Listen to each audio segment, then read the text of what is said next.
Well, look, I'm Not to sitting say here. we haven't chatted though. We have chatted.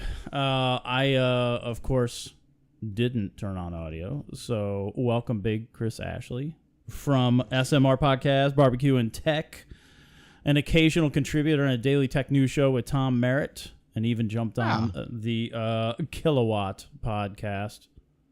Glad to see you here. And also been on Podfeet Chit Chat across the pond. Got them all over the place. You are everywhere. So, Chris is a podcaster. He's a pro. He's been doing this for a minute. I know Chris through my father. They worked together for about 1 million years. And then they have been friends for even longer. We've done some good things together. Your dad is my homie. I love that dude. Right on. I know he feels the same. And he's on here. He yelled out. And now we have sound. We got I don't know that counter is accurate, but I don't care. My mother just said no sound, Jim. That's how bad it is. My mom's calling me out. So we're going to talk about, tell me a little bit more about you. How'd you get into this business? How'd you get into this truck? Well, I got into podcasting because, God, like, what was it, 12 years ago?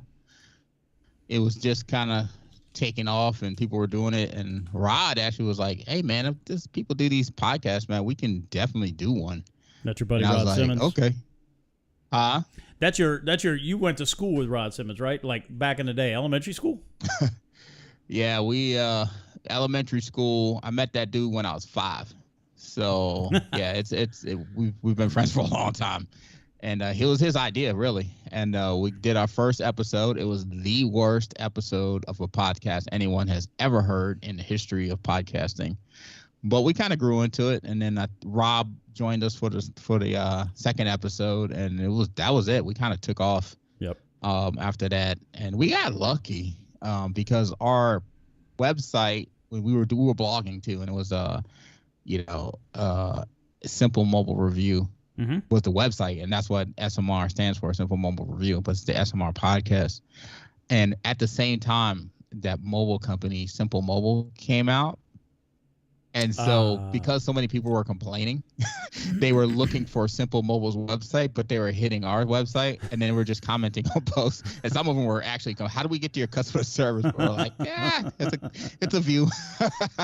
So it kind of helped us grow the show initially. But then, hanging out with Allison. Allison was very good to us and kind of helped us get take off and, really restructure the show and that was it. So over the years, we've watched technology. All three of us work in the software industry. Mm-hmm. With your dad, I worked for many, many years. And then so we actually have a unique perspective because we're all professionals in the software. We all are big, huge mobile tech fans, and we're all three African Americans. So it does allow us to provide a different perspective on the technology that's out there that a lot of people just won't miss because it's not your everyday experience, but it is ours. So, and people have grown to really like our perspective because and at the end of the day, when you're hearing us on the show, you really feel like you're sitting there with us because we don't really do a ton of show notes. It's like a loose structure, right? So we structure the show with, we know what we want to talk about. We know how we're going to talk about it, but where the conversation goes is always organic. And I think that's what kind of the unique aspect of the show that a lot of people like. So over the years, we watched the technology, and then Rod ended up buying his first Model X. So he was the first one to get an electric vehicle. Yep. And of course, I started peppering him with all the same questions that every single EV owner has ever been asked, and he really kind of just sat me down and was like, look, this is the mindset you need to have. This is the rationale, and it's simple, it's the same conversation. It's like, you don't think about going on a trip and saying, okay, I'm going to go here, stop, fill up the tank, and then keep moving. You just say, I'm going to go here, and I'm actually going to relax. I'm going to take my time, and I'm going to get to my destination at some point. You know what I mean? And I actually, over the years, I planned out a trip using some of the apps he showed me to Florida, where my mom is. And I was like, I really only added like an extra 2.5 hours. So it's like, that's not that bad. So So I was going to put a deposit on the Tesla truck. Yep. I saw it, and of course it was super polarizing. But I knew early on that whatever electric vehicle I got, I wanted a truck. So I did not want to buy another gas vehicle. I've owned many trucks, and what kind of solidified it for me is when I had switched to a Chevy Traverse. And I told this story numerous times. At the end of the day, I went to dispose of our Christmas tree. And when I pulled the Christmas tree out of the Traverse and I saw nothing but pineapples all on the carpet of the Traverse, I was like, that's it. This thing has got to go. And so I took it to get one. So I knew from my lifestyle, I wanted a truck. And when the Cybertruck was announced, I was like, okay, I'm probably going to put a deposit on it. But me not being a huge fan of Elon, I was just like, let me hold off a little bit. And then a buddy of mine who kind of talked me into switching from Chevy to Ford was like, hey, I really think that Ford is about to announce for an electric truck. Yep. And he's like, you probably want to hold out a little bit. And I was like, okay, well, I'm not in a rush. I still had my F-150 Lariat that I was driving. So, and that thing is a gorgeous truck. I loved it. It was by far the best vehicle I'd owned to date. So I was like, okay. So I got a word that they were going to reveal the Lightning last year around April, and I was like, oh, okay. So I had my monitors up, and I had the Ford website on one side, and then I had the YouTube video on the other side, and I watched the announcement. And when they rolled that thing out, I was like, oh my God, that is exactly what I want. I want a truck that looks like a truck, but it's all electric. And the moment they said pre-orders were available, I was on the website, clickety clack, clack, clack, threw down my $100 and went through. I got a email.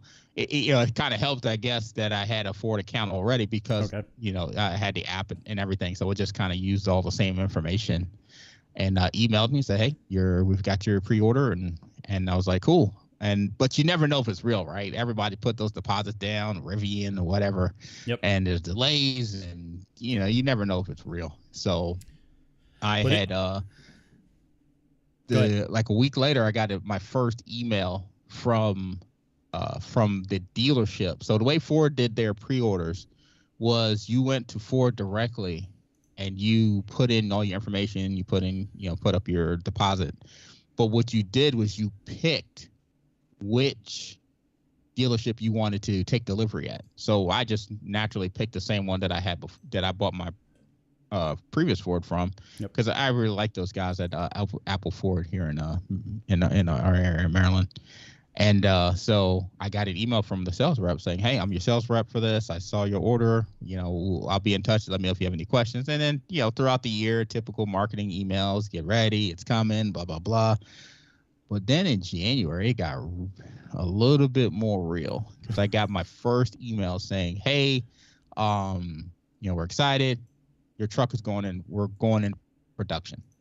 And I was like, and so if you want to maintain your reservation, we need an additional $500. And plus, at the time, there was all the stories of people getting gouged for like extra $20,000-$30,000 for their truck. So I was a little bit nervous. But they just said $500, so I did it without hesitation, and then didn't really kind of think of anything after that. And then right around in March, April, I got another email that said, "Hey, your build date is going to be May 24th," and it'll probably the thing that bugged me is they didn't say, okay, how long does it take to build a truck or anything? It was just, this is your build date. So I was like, all right, cool. Got a little bit more excited, talked about it a little bit on the show. And then right around the end of May, I got a message saying that I got an email saying, hey, we're putting the final touches on it. We got to do a little quick inspection, but we expect to be done around June 2nd. So I was like, oh, cool. And then I don't know what it was. Oh, I know what it was. So in the midst of all of this, I was trying to get my charger installed, which was a whole separate fiasco. And I went back to look at the email, And I was like, oh my God, I misread this email. It wasn't that they were going to ship my truck on the 2nd. They said it was going to arrive on the 2nd and on June 2nd. So I was like, oh snap, this is super real.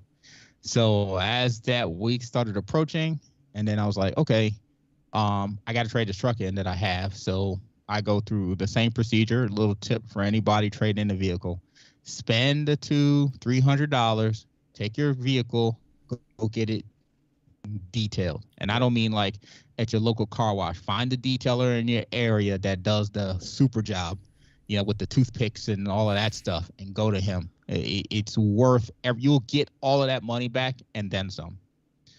So I have a shop up here that I go to. I've taken all the last 3 vehicles I've traded in. I've always taken it there first. And of course they did a stellar job. And just to, like before this, when I was trading in my Silverado, I took my truck there, and they detailed it, and I drove it to CarMax, because to me CarMax is a great baseline. Yep. Because they'll pretty much buy anything, and their offers are good for 7 days. So you have something to work with.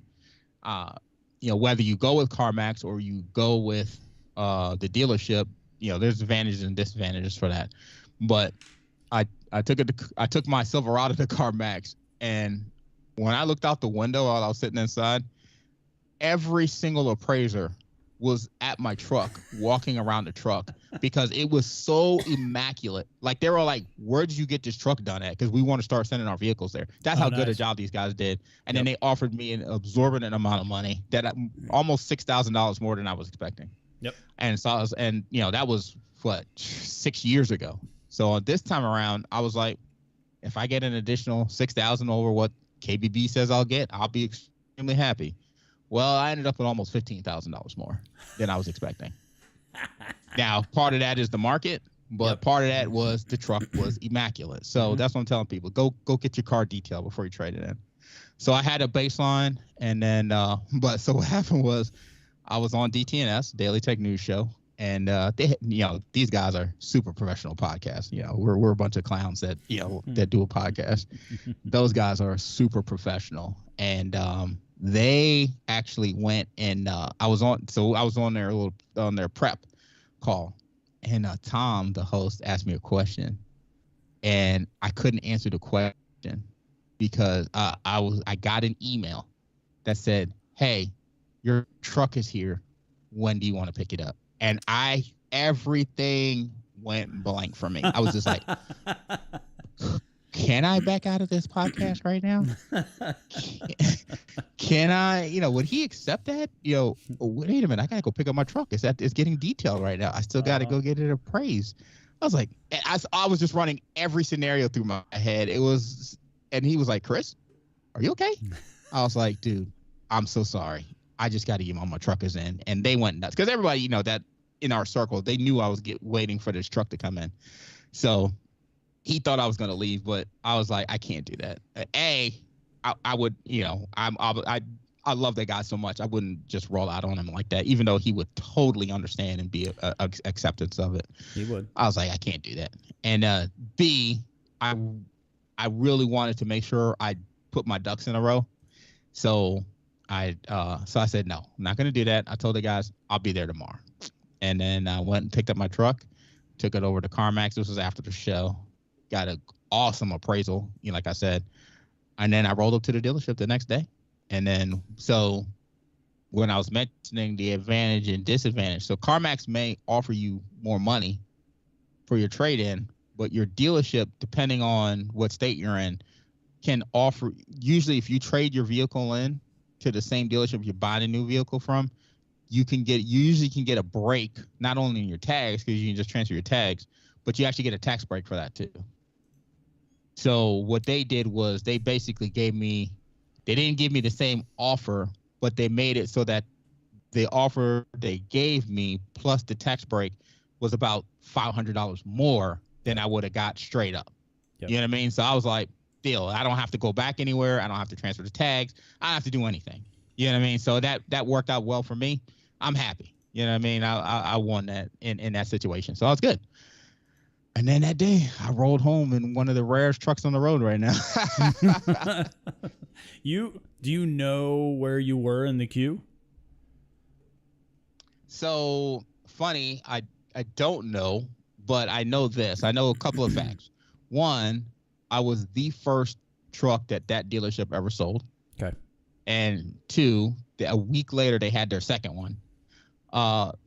The other fact that I know is I actually didn't even realize this, but the VIN tells you what line your car was built in, and mine is like between like 3,500 and 3,600. Okay. So pretty early on, you know what I mean? Yep. It's not one or two, but out of what 250,000 I think they made, I'm in 3,500, 3,600. Yep. I'm good. You know what I mean? So, and to date, I still haven't seen one in my area. Yeah, I think I saw one. There was a gray one, but I can't say for sure, which is fine. You know what I mean? I can't wait. I mean, people have them. I've talked to these folks on Twitter, but it's just kind of cool. Yep. To still have something that's so rare. So you mentioned the Charger. We are in a right to charge state, right?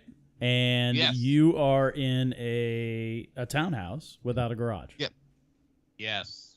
So for those who don't know, I'm in a townhouse with a garage, and I've done something similar to what Chris had done with his temporary charging setup.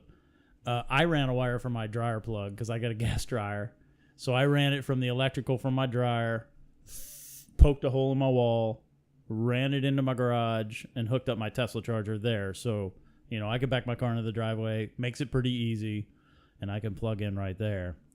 You had an extension cord that ran from your dryer plug through a room, out a window, something to keep the bugs out, and then got yourself set up, right? Yeah, this took a lot of thinking and planning and a little luck. But I essentially ordered a NEMA 50 extension cord, and then I had to buy a NEMA Y adapter. So it was a NEMA 30, which goes to the dryer. And the difference is, for folks that might visualize, it's like a big dryer plug, but the dryer kind of has like one of the prongs is L-shaped. And whereas like the 50, they're all straight. And so the adapter had the dryer on one side and then the straight ones on the other side. And so, I had to tell my wife, my daughter, do not run this dryer if you see me charging the truck. But outside of that, I ran that thing through the house, out my window, and then, summertime, so the bugs are crazy. So what I did was I got a piece of foam and I cut a hole in it, and I pushed the extension cord through the foam so that when I pushed the window down, it crushed the foam around the extension cord. Yep. And then that did a really good job of keeping the bugs out when it was, set up properly. One time I left like a little crack, and I'm gaming and I'm like swatting my face, and I was like, what the heck is going on here? And I was like looking around, and like my ceiling is full of like the little tiniest bugs that love the light and all that. I was like, oh God. And I looked and I was like, yeah, I left a crack there. But so for a while, that's what I used. And the dryer outlet was a 30 amp. Yep. So it could charge around 11 kilowatt hours. So it wasn't bad. And it was good temporary. And the reason why it was temporary, because it took me 3.5 months to get the approval done and the install of my charger. Because like you mentioned, I actually live in a townhouse that has parking spaces. And so to get that, and we don't own the parking spaces, right? We own the property up into the sidewalk. Yep. So essentially I had to go through the homeowners, and what they did was they had their lawyers drew up a contract, but because I was first, it took almost 3 weeks to get the contract done for them to draw it up. And then of course, I had to go over it, and I'm not a lawyer, but it read pretty simply. And then there was one aspect of it that I was like, okay, we got to figure this out.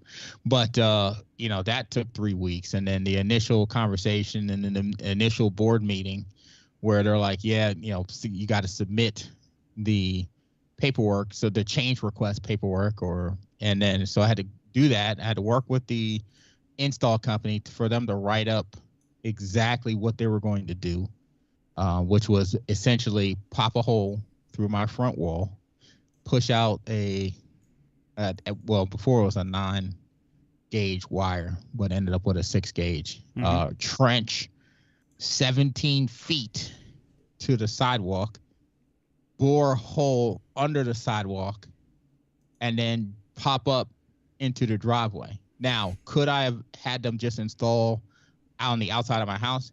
Yes. But technically, yes, that would have been an option. Or they could have trenched to the end of my property and then put like an outlet or something there. Yep. That could have been done too. Problem is, the company I was working with said, we will not do that. So they said, you can probably find a company to do that. We won't do that. We want to go under. It's the safest. Nobody can trip. And I get it. And that's what I wanted too, right? Because I don't want any liability for anybody tripping over a cord because they don't know how to walk. So that was what I attempted to get approval for first. And so they actually came back and said, yeah, you can get this done. We just have to go through our lawyers, get a contract drawn up. You got the initial approval to get it. So I was pretty excited about that. And then it took like 3 weeks for me to finally get the contract. I finally got the contract, and there was a line in there that said that I have to get $1 million worth of insurance. Mm-hmm. And I was like, my house is not even worth $1 million. What the heck are we talking about here? So long story short, it turned out they were asking for an umbrella policy. And I would tell anybody that after looking into it, if you can afford it, you should probably get an umbrella policy because they're not that terribly expensive. And what they do is they essentially, you bump up your car insurance, you bump up your house insurance, and then the umbrella policy sits on top of both of those. And then that umbrella policy then takes you up to the $1 million. So, if you had I think most of them require you that you have like 500,000 insurance on your regular policy, so it covers the rest. And when I was talking to the agent, he was like, honestly, it's actually a good thing to have, because imagine getting into like a 3-car accident. Yep. You could easily then exceed your limits because you got so many cars, and who knows what the injuries are. You can easily exceed your policy, or something happens around the house, and so it's actually not a bad thing to have. And it only ended up costing me like $12 a month or something like that. So totally in the end, it was actually, if I'd known, I would have gotten it before. But anyway, so I ended up adding the umbrella policy, and then that put me in compliance with that. And then that was it. So then it was to get the charger installed, which was another thing. But getting through all of that was pretty challenging because, like I said, I was the first one to do it in the neighborhood. My neighbor across the street, they have a driveway, so no big deal. They just put it on the outside of their house. They're good to go. But for me, that was a bit rough. But watching them drill, the cutting the trench was nothing, and then they used a jackhammer to go down through the sidewalk to the parking space to meet the trench. But the cool part was watching them poke the hole under the sidewalk. That was something to behold, because they actually had to call in a subcontractor, and they brought out what was called the missile. And this thing looks like a missile. And they drop it in the trench, and he kind of holds it down with the shovel, mm-hmm. and then they back the air compressor in. So the air compressor is one of those ones that they tow, massive air compressor. Yep. And then they got this gauge that hooks up in between the air compressor and the missile that can ramp up the pressure. And when I tell you this thing hits, like, I almost thought I could see the sidewalk lifting up and coming back down. I was like, what is going on? This thing was like, kaboom, kaboom. And yeah, man, it was kind of really, really cool. And then I was looking, he was like, here, come from this side, because I actually recorded it. And then when it poked through, you could see, the guys kind of almost nailed the angle. It was a little bit, like maybe 2 inches off to the side, but they got right through the trench into the hole that was dug for the post. So that was really, really cool to watch. And yeah, they knocked that out in about probably like 15 minutes. Okay. So it was really cool to see. And then it started to rain. So of course, even though I'd waited all this time, and even like the day they were supposed to come initially, they were like, yeah, we can't come because Miss Utility hasn't come out and finished marking all the cables and all the stuff on the ground yet, so we can't start, which was truly a bummer. But they actually came the next day because the main ones were marked, the power and the cable, and then while they were working, actually no, the power and the gas were marked, and then the next day while they were working or getting set up, Verizon, the same person does Verizon and Comcast or Xfinity, and then the last one was the water, and so nothing was in the way, everything was perfect where we needed to go. And plus they're lower than, because I think the standard they said was 16 inches deep for the trench. Yep. And I think all of that stuff is underneath that, so it was actually worked out pretty well. All right. To get that done. And now you got your Charger, you got your truck. Where do you? A question. Rob threw up a question. Where do you charge when you're not at home? What are you? Are you Electrify America? Yeah. So interesting thing. What Ford has done is they have all these services that they offer with the truck, and they give you 2 years up front and of Connect, Ford Connect, and one of the things they have is called their Blue Opal network. And essentially that network is a bunch of networks tied together, one of them being Electrify America. Okay. So the way they work is honestly is really cool, because once you give them your credit card, when you sign, you accept it and you set it up online. And then what happens is, because we have a Walmart here that has the fast chargers. Yep. And as soon as I plug in the charger, it recognizes my truck and the account. And so when I bought the truck, I got a free 250 kilowatt hour of charging. And so it automatically just started to deduct from that without me having to put up a card or do a thing. So that may not always work, but so I have that Electrify America, and I'll take a look in a second here to figure out what's the other ones under the network. But the truck knows, right? What's that? The truck knows the network like the Tesla does. Right? Yeah, you punch in a destination. Go ahead. As soon as I got on, it just did its thing. Okay. Didn't have to do a thing. And then so that's one of them. And then up here we have what's called there's an organic store up here, and they actually have 2 free chargers up here as well. So I can just drop in on them and charge anytime I want. So for the most part, it was always between. I never used the fast charger. I only did it once just to kind of test it out.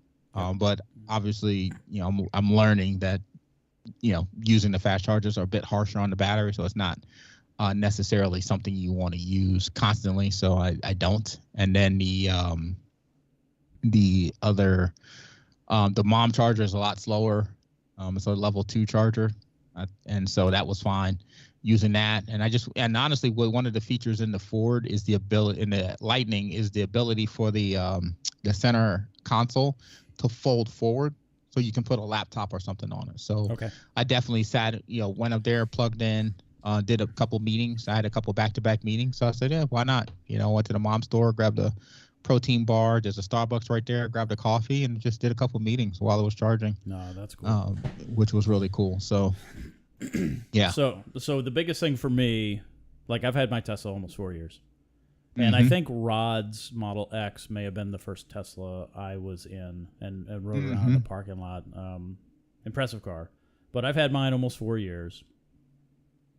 The cost to charge is nothing, right? It's like 5 cents a mile or something is what I'm ultimately paying with charging at home. I drive to work a couple days, whatever, and then I'll just back in the driveway and plug it in. And when I wake up in the morning, it's charged.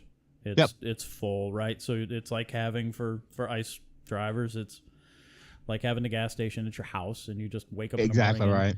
And the car charges off time, right? Off schedule, off whatever that's called. It knows when to charge. It makes sure that the car is charged for an 8 a.m. or so departure. So it automatically takes care of all of it. I don't have to think. I just plug the thing in and wander off. I think the biggest range anxiety for non-EV owners is always a thing, but it's something that you very quickly get over For me, it's just whenever I charge, I know I'm going to leave the house with a full tank. And then I'm good for about 285 or so miles with my 4-year-old battery. So I've degraded a little bit. I'm down to about 92%. And I'm happy with that. That's as far as I'm concerned, that's a pretty good. That's a nice slow rate for cell loss. I see. There's the naysayers, right? There are we always have these power outages, so why would I have an electric car? And those, I find that to be a very interesting argument, because I think those instances of power outages, whether they be, 1 a month, 1 a year, 3 a week, it's a very random thing. And if you had an outage, you're probably awake, cars charging at night. I don't get the argument for, overloaded. If everybody had one, it would certainly be a thing. But I don't understand the argument for, overloading the electrical grid when the majority of the people in America have an electric dryer anyway, and it's pulling this damn near the same amperage as a level 2 charger, right? It's funny. I've had a couple people ask me about, well, what are you going to do when the grid, gets overloaded? I'm like, what am I going to do? What are you going to do? Because you're on the same grid. So you're asking me, okay, yeah, let's just say the grid does get overloaded, which when I started researching this a little bit, that seems to be not the case at all. That's something that can happen. But I was just laughing because I'm like, you're on the same grid. So it doesn't matter. So why pay for gas when if the grid does quote unquote get overloaded, you're out of power too. So what's the difference? I mean, sleep in fear. Put your dryer on, sleep in fear. Yeah. But I actually started researching a little bit, and it seems that even if everybody had a charger and had an electric car, it's just not enough to overwhelm the grid at all. At least not, the connected grids, right? I'm sure Texas is probably it's a different story. But from what I was reading, especially because even if you had multiple chargers at one house, generally they can connect together and they can talk to each other. So they'll lower their output to make sure both vehicles are charging efficiently and you're not overwhelming the circuit that it's on. Yep. As opposed to just drawing and all that stuff. And that's the thing too, is like a lot of people don't realize when they don't own a vehicle, and it's understandable, right? Because they don't have one. It's like you're not charging every day, you're not charging constantly, right? And the other thing I start to tell people is like, well, what do you do on a trip? And you got to take, you got to go on a trip, and I like to just gas up and go. And I'm like, look, first off, calm down. How many trips do you take a year? Oh, maybe one. Well, who cares? You're literally taking one trip a year, for your family vacation. That's not enough for you to be having all this anxiety over, over the mileage and the range and all that stuff. Yep. So now if you're towing like a bunch of motorcycles, or you're towing like a trailer, that's a different story. Then, electric vehicles probably not for you unless you're really willing to take your time getting to where you want to go, right? Because you're going to lose a ton of range no matter what. And it could be acceptable depending on what you're pulling, maybe not. But that with those folks, I would be a little bit more understanding. But I'm like, if you're literally taking one trip a year, I mean, you just, like I said earlier, change your mindset. Go, when you stop, just relax. And honestly, I got my first taste of that. I took my brother down to Florida, my two brothers, and I drove down. I had a bunch of meetings, so I couldn't stay. I just wanted to turn around and get back, and I had a bunch of stuff I had to prepare for. And so I dropped them off, went to sleep, woke up in the morning, and drove back. And I just couldn't make it. Like, normally I would make that trip, no problem. I'd be on the phone, I'm doing whatever. I would make that trip, 17 hours, and I couldn't do it. I was getting exhausted. I was dozing off, and I just kept pulling over like every couple of hours and just taking a nap at a rest stop. And I was like, this is exactly what it would be like to drive an electric vehicle. I was like, just stopping. I was like, honestly, I don't have it in me anymore to make these long trips, straight through, powering through all this stuff. So that's the only type of rain. And funny, this past weekend was one of the most amazing moments ever. I went to I have a routine. I get up. If I hit the gym, I'll go to Starbucks, get a couple coffees, and come home and start my day with a protein bar or something like that. And I had over the last 6 months, I'd been working out at night, so my sleep schedule has been way off. And I decided, I was like, you know what? I'm going to start going to bed early, start working out in the morning again, and then get back on my regular routine. Mm-hmm. And so the other day I got up and I was like, I worked out. Felt really good. And I was like, let me go get my coffee. And I was like, you know what? I feel so good. It's 70 degrees outside. It was like 6:30, 7 o'clock in the morning. I was like, I'm just going to sit at the table and enjoy my coffee. I never do this. Never. And I went in, ordered my coffee, was a little bit annoyed because the app wasn't working. But I ordered my coffee. It came out, sat down. I was just like, looked up, and I see a truck backing in next to mine. And I was like, no freaking way. Yeah. Yeah. This guy's parking next to my truck with a Rivian. Yep. With the Rivian pickup truck. I couldn't believe it. I was like, these are the two rarest trucks right now out in the world. And both of them are sitting right next to each other in the same parking lot at the same time. Craziness. So I got up and I went to go talk to the guy, and he was like, I knew that was your truck. And we got to talking for like probably about a good 40 minutes, just talking about that. And he had a completely different experience. But the funny thing is, and this would be good for a lot of folks on here that's still debating what they want to go electric or not. But when I was talking to him, he said that he actually drove he had an F-150. Yep. And he drove to Chicago to get his truck. To get the Rivian. And then he got to drive the Rivian back. He drove the Rivian back. He said, I've never owned an electric vehicle before. This is my first time, and it was 800 miles. And he goes, I never once felt like I was going to panic or I couldn't make it back or anything. He goes, I got in. He got a tour of the facility when he got out there. As he was leaving, they were clapping for him. Nice. They were super excited, and he was excited. And he drove back and the 800 miles. And he goes, I never take road trips. He goes, I don't take road trips at all. He goes, just that any type of range anxiety that I would have had definitely left me as I was driving back. And I think his Rivian, he got the base battery. So he gets about 315 miles per charge. Nice. And which is amazing to me, because I have the extended battery and I get 320. Mm-hmm. Of course my truck is bigger than his, but it's a nice looking truck. I really liked looking at it. I think it was really well done. I think what Ford did with their frunk is still probably the best frunk that I've seen on the market so far. Yeah, dude, that frunk is huge. And not only is it huge, it's super accessible. So for anybody that doesn't know, obviously I'm talking about the front trunk. And what Ford has done that nobody else that I've seen has done so far is typically people open up their trunk and it's like a bucket, right? The lid opens up or the hood opens up and you reach in almost, like you would expect to look inside an engine or anything like that. What Ford did is they left the front end, the front bumper, not the bumper, but the grill it stays attached to the hood.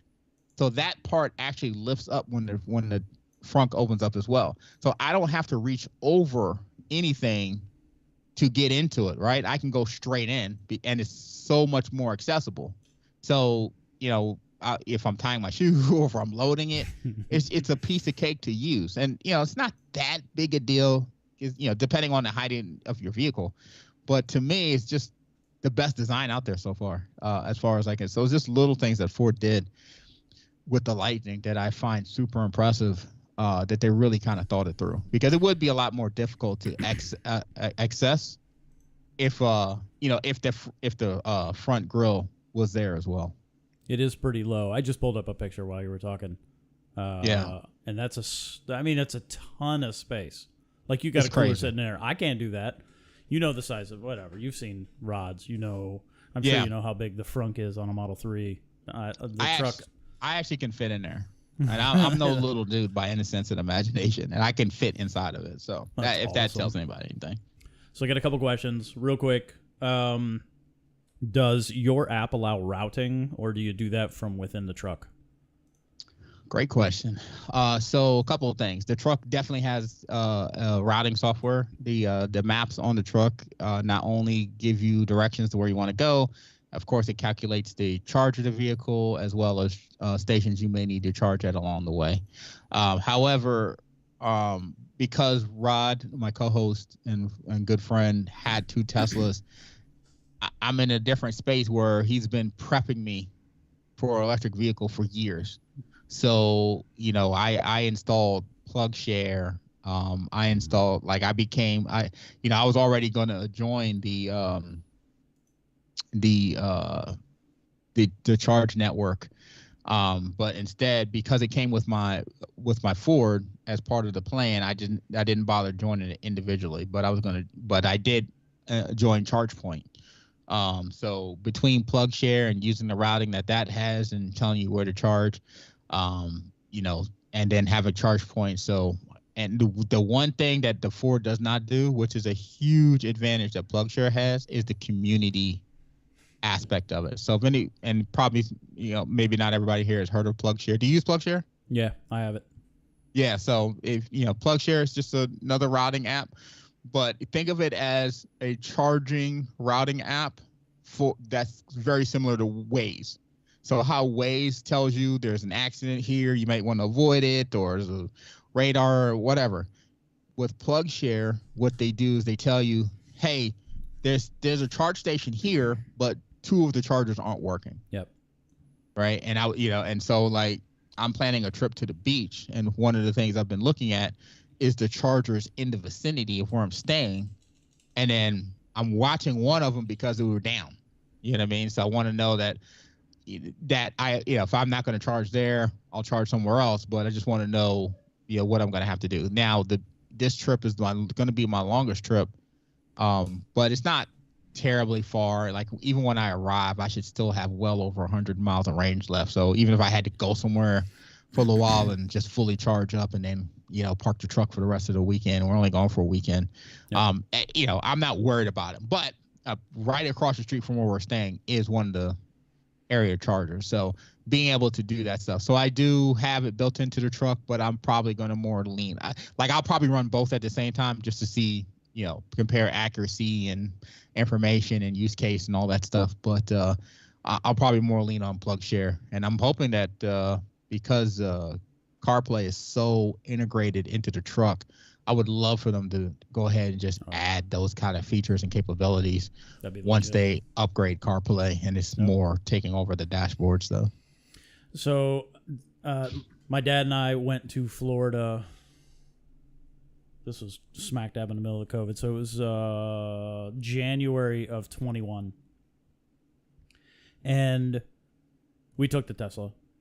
Mm-hmm. And you've talked about it already. It's a very chill experience. You just drive. Your truck drives itself on the highway. My car drives itself on the highway. You're just sort of along for the ride, paying attention at some level. But he and I, of course, took a picture of he and I both sleeping in the car while we're running down the highway. But you drive I drive about 200 miles. And the car usually maps about 200 miles or so, and then you top it up because your charge from whatever you're at to less than 80% is really quick. So you're 15 to 18 minutes on a charger. So we drive down and we hang out for the week. And the point that you were bringing up about going to the beach and having to charge the truck was a very real experience for us, only because we were in residential. We were at my grandma's place in Brooksville, and then we were staying in an Airbnb. We had no 30-amp chargers anywhere near us. So what we had to do, and the car allowed me to do it, and there's Better Route Planner. I think you could probably use that as well. Yep. I told Better Route Planner how much juice I wanted to have when we arrived. That gave me the opportunity, knowing how fast I can charge on 120 on a standard outlet, that gives us the opportunity to roll up, have enough juice to roll around whatever we got to do, and then plug in at night at the Airbnb and wake up with just enough to keep me going through the entire week. So we stayed down there for a week. And occasionally I'd hit, 75% is usually what I charge my car to. Yep. Occasionally we'd hit 75 overnight. You just carry an extension cord in the frunk, and you charge wherever you can charge. In this particular case, it was my grandma's house or the Airbnb. And it worked out perfectly. And then the day we left, I certainly had enough energy to get to a supercharger. And then that whole trip, excluding the electricity that I stole from the Airbnb and the electricity that I stole from my grandmother, cost somewhere between $50 and $60 round trip. Right. Like, it was dirt cheap to make that drive. Yep. And I drive when I go to Florida. I drive mostly especially when I'm taking my wife and my daughter with me, because tickets are outrageous sometimes. And but if I'm flying by myself, then I can use points to fly down and and save money that way. So, but the next time I go, which will be probably sometime this year, I'm definitely going to drive down with the truck. But first off, Blue Cruise is absolutely phenomenal, and this is both from my perspective as a new EV owner, and Rod, who is a longtime EV owner and upgraded his to do self-driving and all that stuff. Yeah. I enjoy the heck out of it. And so one of the things that I experienced is when I started using the one pedal driving and turned that setting on in the truck, where we're using the motor to slow the vehicle down to a stop, what I noticed is there was a fatigue in my shin that I just never experienced before, right? And what happens is because I'm feathering the accelerator, my legs that's not used to having my foot up in that position, and so I would literally cramp up in my shin, really, all the time. Yeah, and you talk. I'm usually sore in my legs anyway from squatting and deadlifting, but it just I would just cramp up all the time and get really sore in my shin and in my leg. And so being able to completely relax my foot and just do nothing while the vehicle's driving itself has been just an absolute savior, because it just makes it easier. I've developed the muscle now, the dexterity to do that. Yep. But it's just something I'm telling people to look out for. You should definitely do it. You should definitely use it, because you save your brakes. Yep. But you may experience some fatigue in your leg because you're just not used to using that muscle. You're not used to holding your foot up and then slowly going down and and feathering it like that. So definitely generate. But it's just something about it. It makes you drive less aggressive. Right. And because you just let the truck drive itself. Mm-hmm. And so I'm content to be in the middle lane, because it's not perfect. There's like, if you're on the right hand side and there's an on ramp, it aggressively looks for both lane lines so that it can center itself. And sometimes it does. Sometimes it just it rides it out and then it figures it out. But sometimes it gets a little aggressive and trying to find that other line. Plus, if you got a car merging in, it starts, hey, beeping at you like, hey, take over. And which I like, but it's just, if you're in the middle lane, that happens a lot less, and then on the left-hand lane, of course, it's the fast lane. So I'm personally comfortable up to about 65 miles per hour. It can go 70. I just not comfortable with it yet. You know what I mean? It's a little fast for me to react and say, okay, I gotta, let me take it back over. So I'm comfortable around letting it go at 65 by itself. I've done 70. I'm trying to get a bit more relaxed with it. I think when the road's a lot straighter, it's okay. Yep. But if it's a windy road, then there's no way. I don't mind a slower windy road. I'll let it do its thing.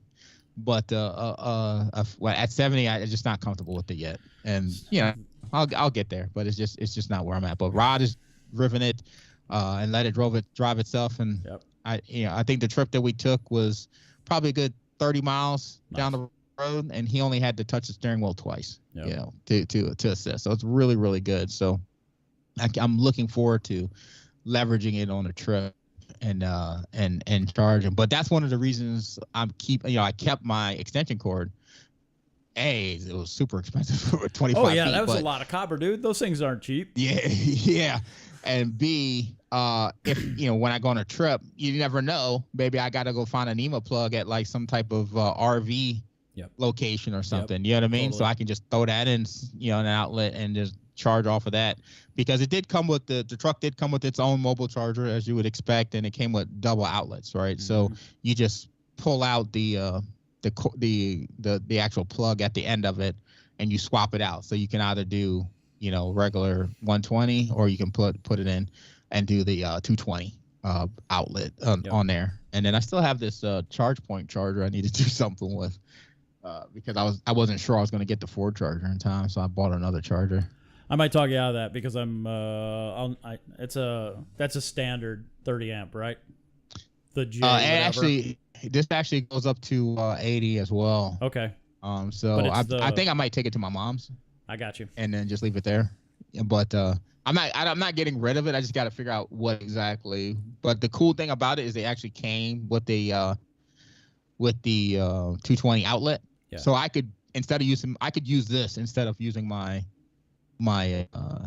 mobile charger anywhere I wanted to. Just leave it plugged. So if I went and rented a beach house or something, I could just bring this with me, plug it in, and then just leave it, and then use that to charge. And then if I'm out on the road and I needed my mobile charger, I could whip out the mobile charger real quick as needed. So yeah, I charge on my mobile charger. Cool so the charger that came with the car is 240, and I've been using that as my day-to-day charger since I've owned the car. Yeah. So that is, and I would do that too if I had to. At least for the first month, that's what I used. Yep. But so the fact that this thing came with it is cool. No, it's good. Rob asked a question if all chargers are all the same across all networks, and that's not the case. So Tesla's working on something to be able to fast charge other vehicles. I'm sure that's going to happen in the future. It'll piss off all the bougie Tesla drivers because they'll be like, what's this truck doing in my spot? But we'll all figure that out and we'll get over it. And then Electrify America, that's a CCS? I can't remember. CCS. So, and that's a fast charger that I don't have an adapter for. I know they're available overseas, but Tesla hasn't released a CCS adapter yet. And because my car is 4 years old, it may not be compatible. So I'm kind of stuck with the Tesla fast chargers if I want DC, or I can use anybody that's on the J277 or whatever. 1772. Yeah, 1772. And I've used that before, and that works perfectly. But that's level 2. That's 30 amperes. So, you have the flexibility where you can pretty much charge anywhere except for Tesla chargers, right? Right. I can do J1772. I can mostly do CCS. And pretty much the car manufacturers are settling in on CCS. Yep. There are two different connectors, but I think most of them are just going with what I have now. I think it's like Type 2 or something like that. But so it's not. But most chargers you go to support multiple type of connections, so it's not really a problem. I mean, if you look on like the app like PlugShare or even a better route planner, they'll tell you like. You'll put in the type of vehicle you have because it'll factor in the chargers that are available that can fit your vehicle. Yeah. But there is that CCS adapter. It's expensive. It's like $350. But I guess the government has put up a fund for these charge stations to support more vehicles, which I think is brilliant, right? Because at the end of the day, if we want this, folks that have electric vehicles, you want it to work, everybody's got to get on board. So. I think Tesla definitely wants to get into that fund. So how they're going to do it, who knows? Whether they'll do adapters at the stations or they'll retrofit different plugs on their chargers. Who knows? But it just benefits everybody, right? At the end of the day. Yep. There was another question from David Long. He asked, "Does anybody driving EVs only, no gas vehicle for a second car?" So I got a minivan. I got a Civic.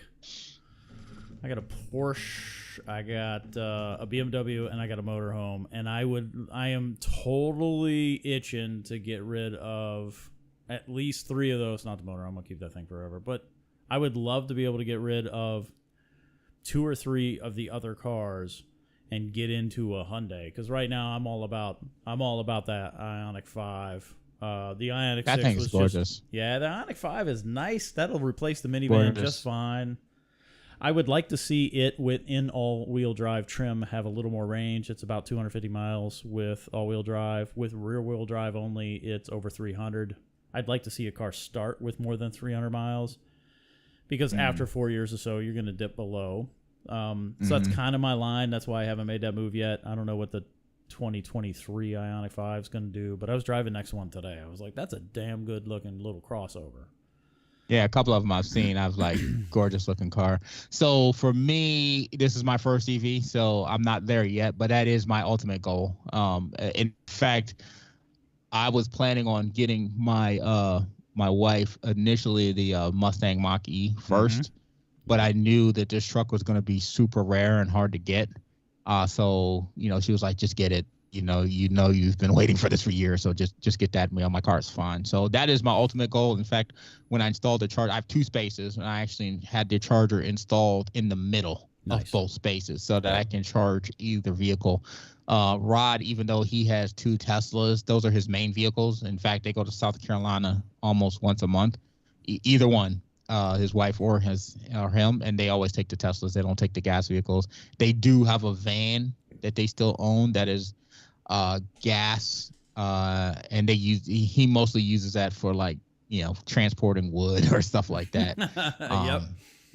Yeah, he doesn't really drive it as much. And then he just put a deposit on the Rivian last week, and then his son has a hybrid. It's like a he has a gas electric Civic. So that is my goal, to be full. I hate buying gas. I've hated buying gas for the last 20 years of my life. I remember paying for it when it was $1.25 in my first vehicle. And I've always recognized that the fact that gas prices go up, they jump up and then they come down a little bit. So they hit you hard, then they relax. Okay, yeah, we got you now. And then the next year it's even higher, and then they come back down a little bit. But it never goes back, all the way down to, and it's never going to. And I always had a problem buying gas. I just can't stand paying for it. So being able to charge at home, much more relaxing to me. It's like I pull up in my parking space, I pull out the cord, plug it in, go to bed. It doesn't matter. We're good to go in the morning. Yeah, I'm done buying gas cars. I have no reason to own a gas car, especially as the charge networks mature. Yeah, you can go anywhere and there's always a charger. Like I can drive across the country easily. I could drive anywhere I want to drive and be able to get there very easily and very inexpensive. Yeah, and that's the thing is just I expected my electric bill to go up a little bit, but at the end of the day, the last time I filled my F-150 up, and when I bought the truck, and they're like, oh, and this one comes with an extended gas tank, so I think it was like 33 gallons. I was like, ooh, great feature. I drive to Florida, I can fill up less. And then the last time I filled up by accident, because I was not intending to fill the tank. I went to the gas station, put the pump in like everybody else does. I went inside to get me a protein bar and a diet soda. And for whatever reason, that moment, the line was the longest line ever. And people were asking dumb questions, and I'm sitting there sweating like, oh, my God, I got to get back outside to turn this thing off. And by the time I got up there and paid for it, and I refused to use self-checkout, it's one of my idiosyncrasies. I won't do it. I was running back to the truck, and as I was stretching my hand out to the pump, it was like clunk. It had just finished filling up, and I looked over, and it was $130. Yeah, and I wanted to cry. I didn't put a drop of gas in that thing until I traded it. That was here. I was like, I'm not. Right, that's not California. That's here. No, we're whatever. We're under 5. Yeah, I was sick. I was so mad because that was not my intention to do that. And $130. And that's just like, wow. Even my wife's car, which is a Equinox, the last time she filled it up was like almost $80. That's what I was paying on my truck. Oh yeah. Like, when I first got it, right? It was $80 to fill the tank. So the fact that her little Equinox is taking $80, yeah. The only thing I could see myself doing is keeping that for my daughter, because in a couple more years she'll be driving. Yep. And then but my goal is to get my wife the Mach-E. It's a nice looking car. You mentioned your monthly electric bill. I did the math, and for me, with my commute, for the average for the last 3 months, it's $30 a month more. $30. And this is the only place I charge unless I'm road tripping, and I haven't done that a bit. So given the range and given our proximity, and that was Maryland average. So $30 a month. California people, $47 a month with my commute at their 8 cents a mile.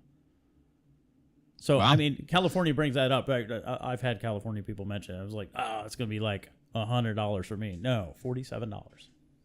Yeah. I haven't done my calculations yet. I got the report card. I don't know if you get the report cards from your electric company. It's like, hey, this is what your neighbor uses. So look, like I'm that's funny because I'm charging an electric car and I'm in the aquarium hobby. So I've got aquariums with heaters and whatever all over this house. Yeah. I'm the abuser. Oh man, I used to laugh at Rod because he would always be in the abuser category. Yep. And it's like some months I'm in like the top category. I'm like, I'm the good neighbor. Yeah. I sent him the last, I got my report card. I was like, holy moly. I was completely on the opposite end. And he was like, welcome to the club. I am easily double or triple of those value families, they don't exist.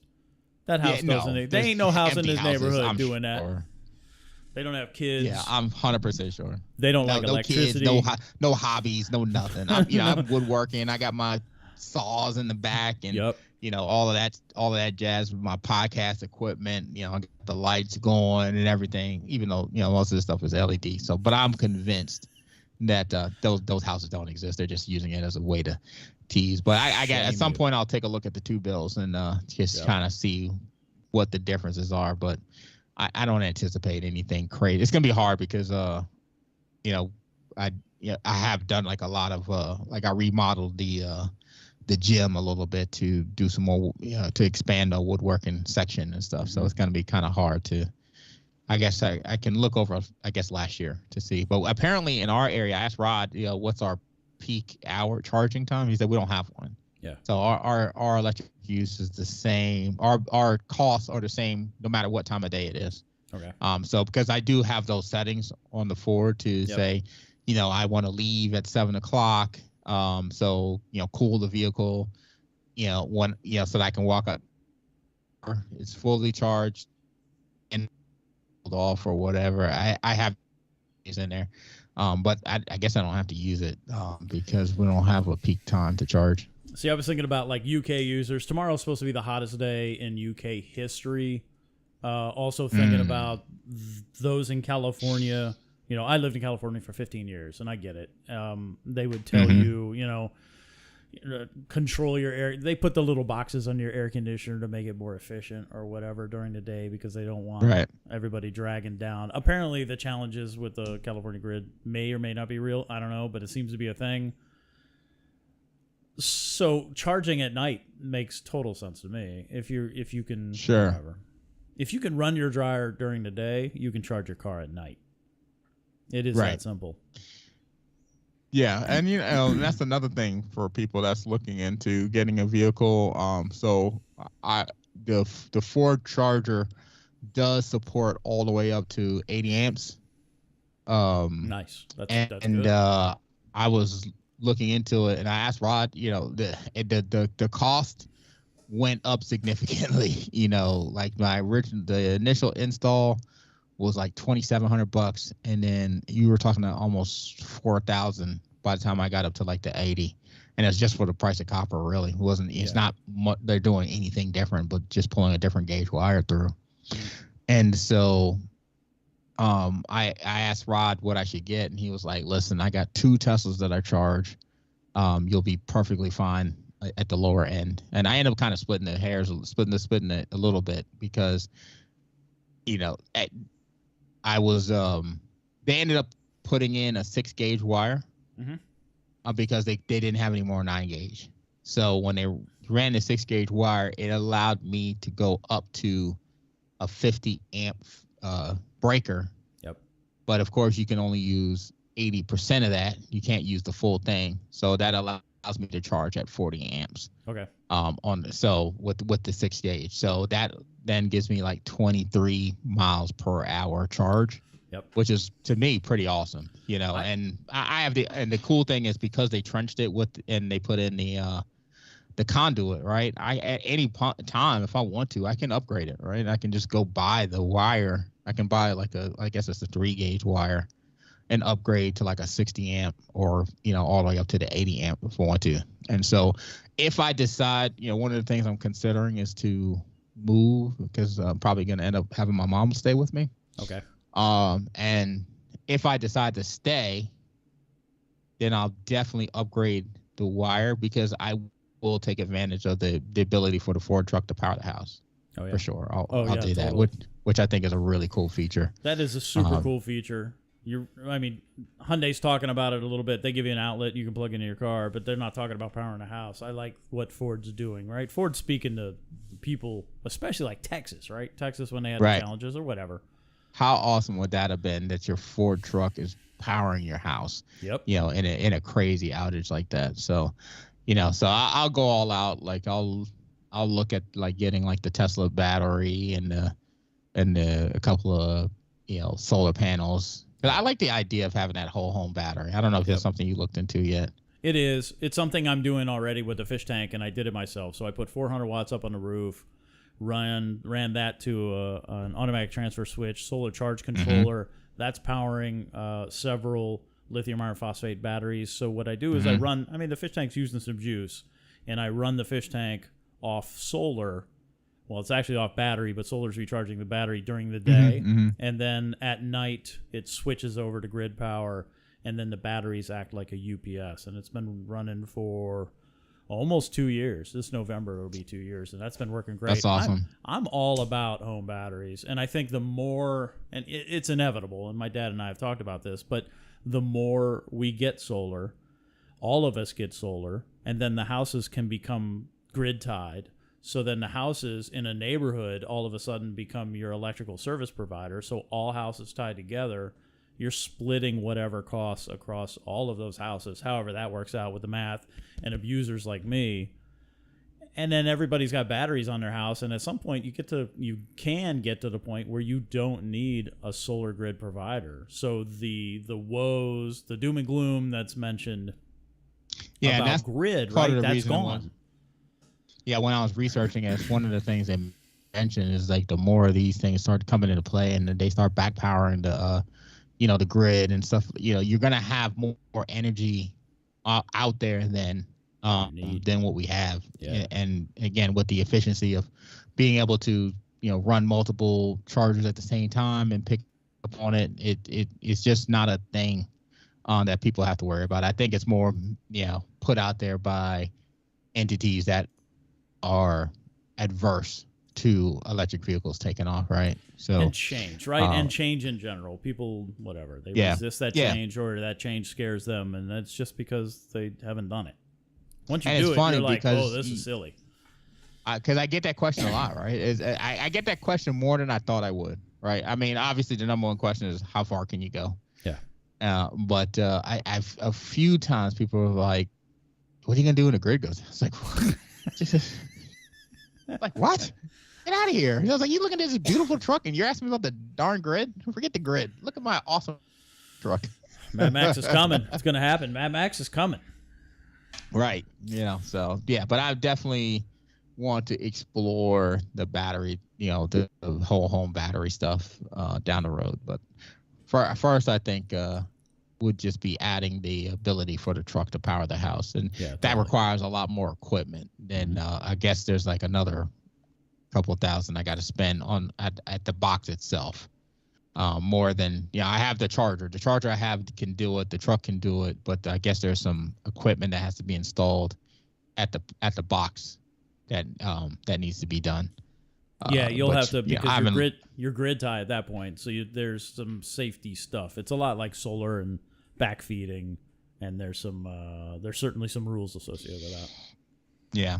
So, but it can be done. Just the idea that a power outage comes in and I'm still rocking, because and I'm so 100% sold on batteries, right? Because I don't know if you heard the episode when I was on DTNS and my power went out in the middle of me. And it's one thing if I'm recording my own show and the power goes out, but if I'm on one of the top tech podcasts as a guest and my power goes out, but I did not miss a beat because I have multiple battery backups in my office.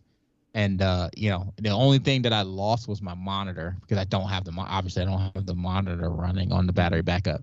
And so I was able to, keep talking. And the only thing I couldn't do was do my part to read. Couldn't read the show notes?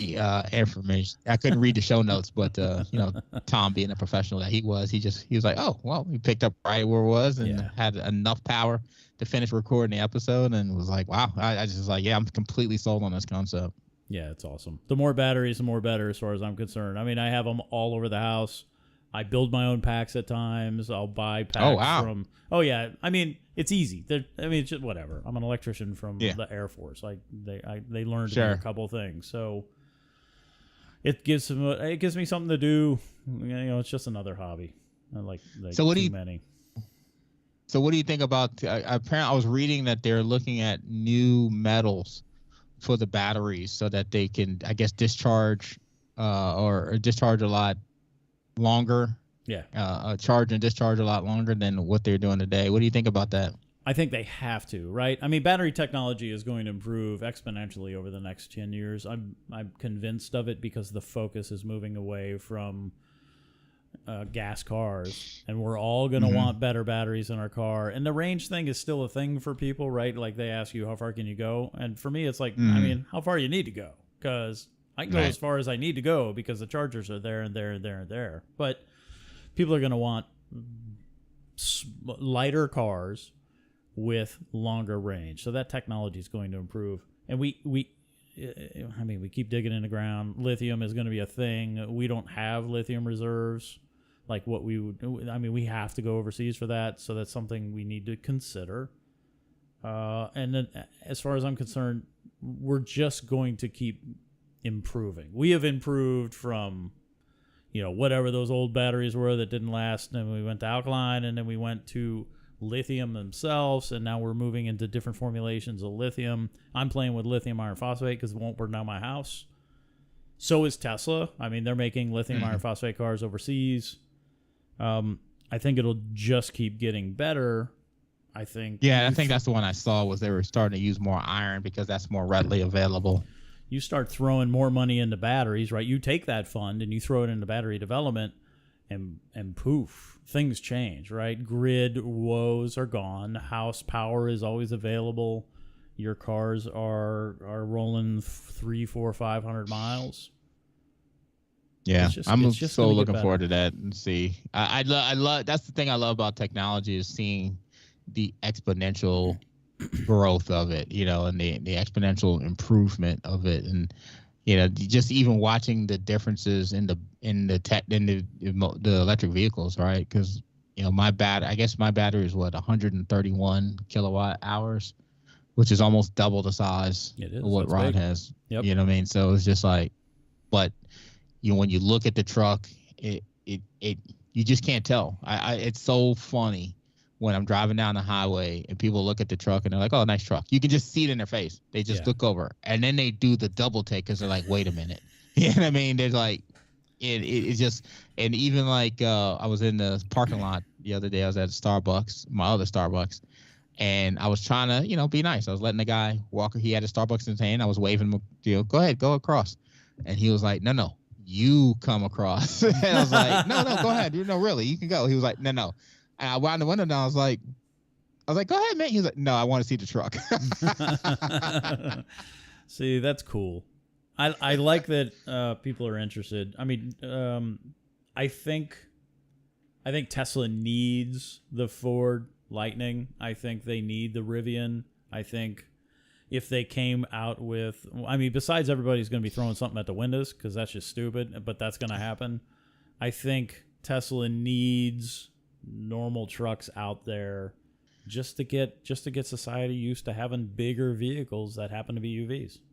That and just to be the catalyst to do better, right? Because you can easily get complacent when you just like, I always liken it to how we used to be with mobile phones. Like for the longest time, we would, every time somebody came out with a new phone, it'd be like, oh, Windows Phone had that technology, years ago. Oh, Apple did this, and Android did that. And at the end of the day, and I just started to realize this is dumb.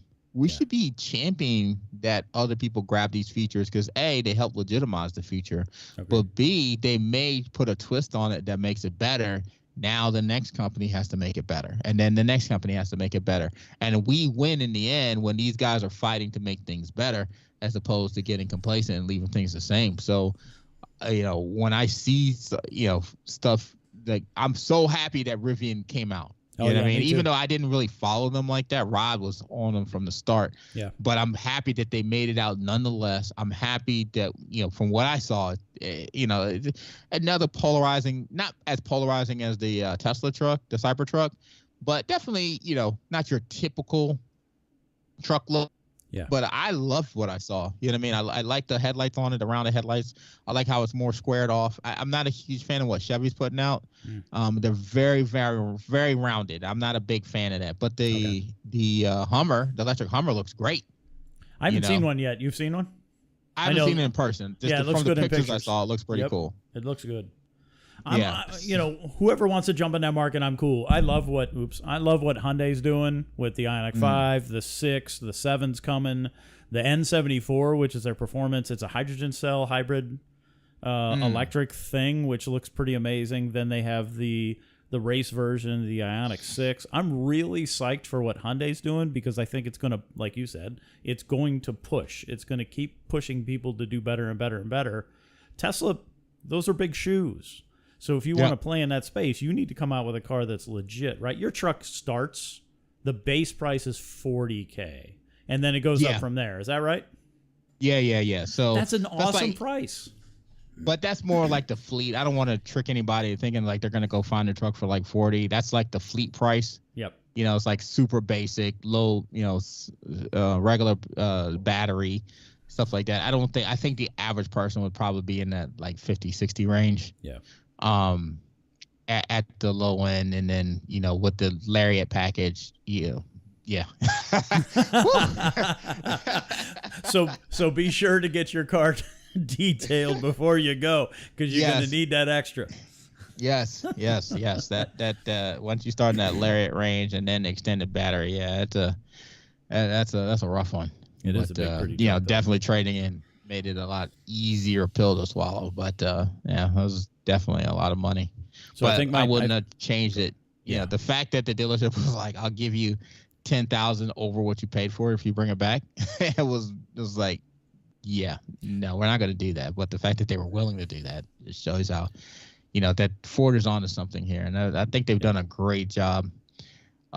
Even like the interior of the Lightning is amazing to me. The fact that it has Qi wireless charging, but it's not just in there where I just drop the phone on it, right? It's set at an angle so that I can see the phone and reach the phone a lot easier. I mentioned like the center console that flips out and allows me to, use it as a table. The back seat is just massive back seat. It's like a love seat back there, like my previous truck. The 4 outlets in the front, 4 outlets in the bed, 2 outlets inside of the truck. I mean, just plug things in all day. It doesn't matter. The screen itself for the on the dashboard is really, really cool. The deeper integration with CarPlay, whereas now I can see like when I'm about to make a turn and I'm using maps from Apple, I can see it on the dashboard as well. And then just the overwhelming use of the cameras, crazy to me. It's got like 6 cameras on the thing, and just constant checking, and the fact that I can access the cameras anytime I want. It was really cool stuff like that, which I know you can. Some of the stuff you can do on a Tesla, but it just they didn't say we're just going to take the F-150 and turn it to electric. They literally said we're going to make the best truck we've ever made. Nice. And so all those features, they could have put those features on a gas vehicle, right? But that the fact that it's on here, the Blue Cruise, amazing. Like I mentioned earlier, the power front, the power tailgate, just the coolest stuff, right? We went to go to see the fireworks, and I pulled in and just hit the button, and the front's opening up, and we sat inside the front and watched the fireworks. And of course, people were they're like, "What is that?" Yep. And then the polarizing thing that they did was the front light, right? That light bar that goes all the way across the front. Yeah. That to me, is one of the sickest aspects of this truck. Seeing it at night. Doesn't it charge? Like, you see it doing its thing? When you approach the truck, it actually turns on. Okay. And then, but it's not on when you're charging. All right. When you see this truck, when you see the truck at night, amazing. It's just a gorgeous looking spaceship. And all of those things together, to me, it was just like, like the safety feature. I've talked about it before. It was like when you approach the truck, it detects you. Yeah. And it turns on all the lights all the way around the truck. Nice. So for me, really cool. The lights are on. But if my wife or my, if she's driving and she's got my daughter, it's like safety features. No clown lurking in the corner or anything like that. So really, really cool stuff like that. It has, the only thing that I've seen so far that wasn't so great, it does apparently has the ability to park itself. Mm-hmm. And I kind of hit the button to let it do it, and I was like, yeah, nah, we're not going to do this. It just wasn't overly great at all. So I was just like, yeah, I'm not going to use that. I'll try it again at some point. But, and just the fact that it's getting software updates too, right? I love that aspect too. It's not just Tesla doing those over-the-air updates. People have taken what Tesla has done and then, use it where it makes sense and then continue forward. And so I'm really looking forward to see some of these next, couple years of what the vehicles are coming out looking like, man. So my kid, I learned about the N74 from Hyundai from my son. So he's like, holy crap, did you see the new Hyundai? And I was like, what are you talking about? He's like, they announced the N74, which is a 1974 concept from Hyundai that they have made new looking, and then release this concept. And I'm pretty certain they're going to make it, and it's probably going to look just like it does, and it's awesome looking. It takes me back to the 80s and the Mitsubishi Starion, because I was like, I would buy a Starion right now if I could. And this kid pulls this thing up, and he's like, oh, I want that car. I want to drive that car to high school. I'm like, dude, come on. He was pretty psyched about it. So, but just like the kids were psyched about the Teslas, and I'm sure there's and you've already talked about it, that people are psyched about the truck. I like that it excites people. Yeah, I think that's important. The thing that I'm finding amazing is it doesn't matter, men, women, children, doesn't matter, man. Every day I'm catching like 3 or 4 people when I'm out and about. The kid, like I saw these kids were looking at the truck, and they were just like pointing at it with their dad, and their dad was just smiling because he was enjoying the truck. So while they're walking past it, I hit the button to open the front up, and their eyes just like popped out of their head. They're like, "Wow!"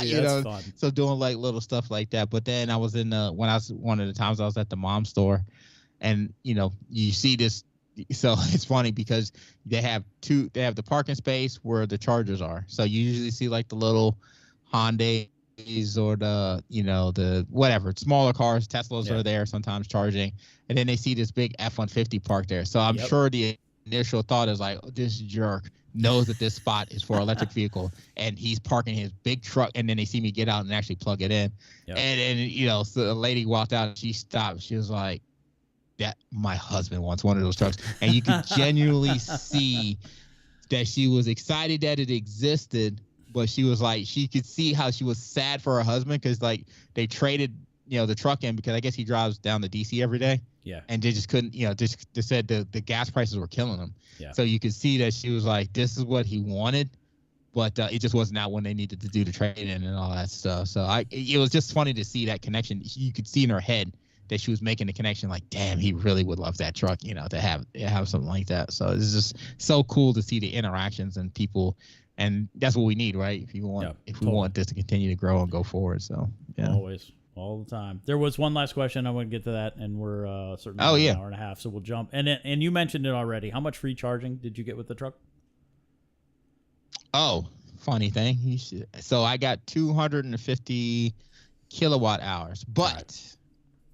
So one of the things that happened was when I bought my truck and I got the charge, I looked inside the frunk and I was like, okay, there's a charger in there, but I'm like, aren't I supposed to get another charger, the Pro charger? And they're like, that's the charger right there. Yeah, you just plug it in and charge. You can. And I was like, I think there's a second charger that I'm supposed to get, especially with the extended battery. Yeah. And they're like, well, we'll look into it. And I was like, you know what? I don't want to mess up my day. Let me just go ahead and go. So I go home. And, of course, being who I am, is eating at me. So I get online and look at it. I was like, that's definitely not the Pro charger. Yep. So I called back. I was like, listen, I need you guys to find out what's going on with the Pro charger. I was supposed to have another charger, the one that actually connects to the house and not just plugs in. I need my charger, And then so finally, as it turns out, they were on back order. Okay. And your dad was definitely supposed to get it, but they just were behind. So they said they'd let me know when it comes in. I'd obviously be the first one to get one when they get some, because I was the first one to get the truck. So it turns out, and I actually tweeted out because there were a ton of people that were following me that were waiting for their trucks, and I was like, you're not going to get the charger, but just make sure you ask about it to make sure it's on the radar. Yeah. And so later, a couple of weeks ago, Ford actually sent out an email saying that they were apologizing for the delay on the chargers. So what they are going to do is they're going to give everyone a $500 gift card to go towards the installation of the chargers. Nice. And they were going to add an additional 250 kilowatt hours on the free charging on the network. So I now have upwards of 400 and something kilowatt hours of free charging, and I have my $500 gift card just sitting here because I already paid for the install, so I'll use it for something. But that was really, really cool on their end to do that. So. And there's a real chance if you're not road tripping a whole lot, there's a real chance that you're not going to use that 500. You'll use the 500 gift card, but not the 500 kilowatt hours. You best believe that gift card is going to get used. But, so, yeah, because even when I go to the beach on this trip, right, I can fully charge at the house, and I can drive from my house to the beach without recharging. So yeah, I may stop along the way just to bring it back up to full. And then that way, I don't have to press myself when I get there at all. So I don't know. I haven't decided how I'm going to do it yet, because either way is viable, right? You stop somewhere, charge, and even if I charge the 90 or go to full 100 and chill out somewhere, you can do that. Or literally just get there, unload, go to the public charging area, charge it there until it's full, and then pretty much not drive the truck for the rest of the weekend, and then just drive home. So either option is available. Yep. I haven't decided yet, but yeah, you get 250 out the gate. That's cool. I don't know what Ford tells you, but Tesla tells you never go to 100% unless you're gonna jump in a car and then use most all of the battery that you just put in. So my day-to-day is 75%, and I get about 212 miles. Yeah, so Ford tells you go 90%. Okay. And then only do 100 when you're on a road trip. Yep. And so I will. So the day that I'm leaving for the trip, I will charge at home to 100, and then I'll probably do 90 for the rest to come back or whatever. But they pretty much follow the same guidelines. All right, cool. Well, I'm excited for our electrified future, and I think the more people who jump on board. I think my dad pre-ordered a Cybertruck. Because he was talking about you and your 150, and he may have pre-ordered a Cybertruck. I've pre-ordered a Cybertruck. I don't know where I stand on that, but I've certainly pre-ordered, so we'll see. Yeah, well, and that's a little bit of a unicorn. We'll see if it ever shows up. I don't care. They can take their time. I'm cool. Yeah, well, you're good to go right now anyway. And then your pops is chilling, so he's in no rush either. Yep. But I think it's funny because your dad's, retired guy now, and Yep. and but he's such a he's not stuck in his ways. You know what I mean? That's one of the things I've always loved about him. So, most of the resistance I see to electric vehicles and things of this nature are for folks his age, right? They're just set in their ways, and he's like the opposite of that. He's definitely always willing to explore new things, and I guess being in software has probably helped him, realize that there's and a better life out there. you fellas ordering up a couple trucks. I'm sure that that was knocking on his brain a little bit. And yeah, I'm sure once he gets into the truck, the next time we get together, so it's gonna help him make that decision. Looking forward to catching up with you. Looking forward to grabbing some breakfast, talking, Definitely, seeing man. the truck. I'd like to see the truck before that, but we'll see what we could do. I'd Yeah, like sure. to see the truck too, so we'll figure that out. Yeah, fortunately, you're not that far from me, so very Makes cool. it easy. Agreed.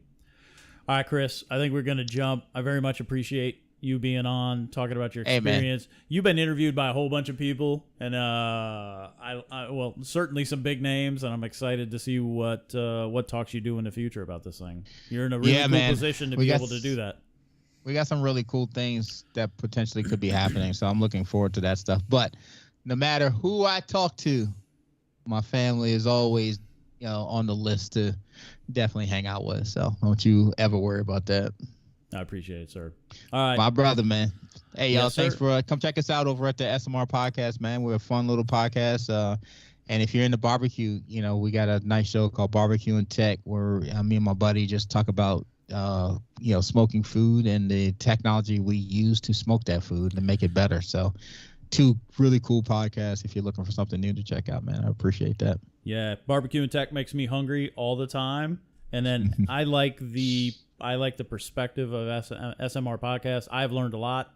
I think you guys put out a really good podcast. I believe it covers all topics as it should, and you are perfectly comfortable discussing those topics that may or may not be comfortable for others.